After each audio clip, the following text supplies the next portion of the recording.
I'm Reverend Afi Dobbins-Mays and currently serving as the Assistant to the Bishop for Authentic Diversity and Leadership for the Greater Milwaukee Synod. As I think about how God shows up in our relationships and in community, I think about the story of Nehemiah in the Bible. Commentators of the Common English Bible share some insights that speak to what we're experiencing now. Nehemiah, a worshiper of the Lord, whose name means the Lord will comfort, is responding to God's call to attend to the suffering and chaos in Jerusalem. He understands his call as a mandate to reconstruct Jerusalem's walls, increase its population, end economic exploitation, organize the temple bureaucracy, and expel foreigners. The church faces a challenge today to rebuild our communities, city, and nation. The larger church is experiencing the pain of our decreased numbers in congregations. In some ways, the church is torn apart, and it seems that we've lost hold of our purpose at times. As a person of color, I've struggled through times when it seemed that the church had become a perpetrator of temple bureaucracy. And I felt, as have many marginalized people, immense weight of legalistic systems and policies.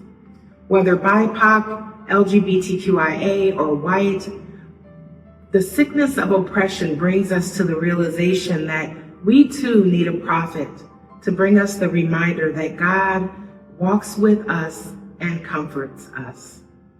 The scripture passage that's highlighted for today is one of hope, and one that reminds us of the power of working together, deepening our relationship with God through loving one another.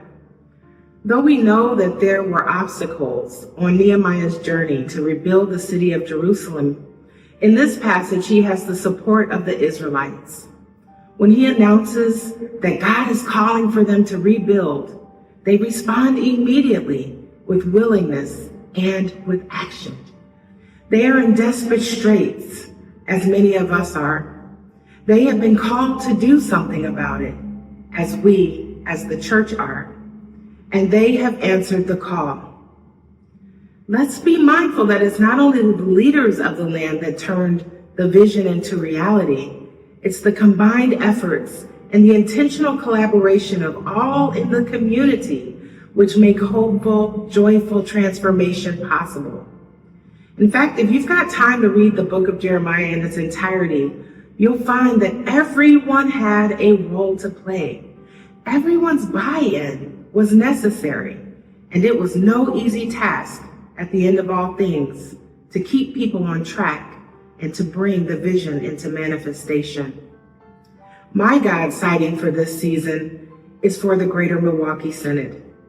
You have and continue to meet, dream, plan, and believe in God's promises together for a future and a hope, for a beautifully inclusive and diverse community. What a miraculous and magnificent gift and call. Let this be a word of encouragement and a call to action to you during this season. Nobody told us the road would be easy, but God has not called us this far to leave us. Keep your faith and hope high in these times. We have a promise of a life beyond suffering, pain, corruption, and even death. We have a promise of a home and a family in the life to come. We have a promise of joy that comes on a quiet morning in the garden. Peace and comfort to you.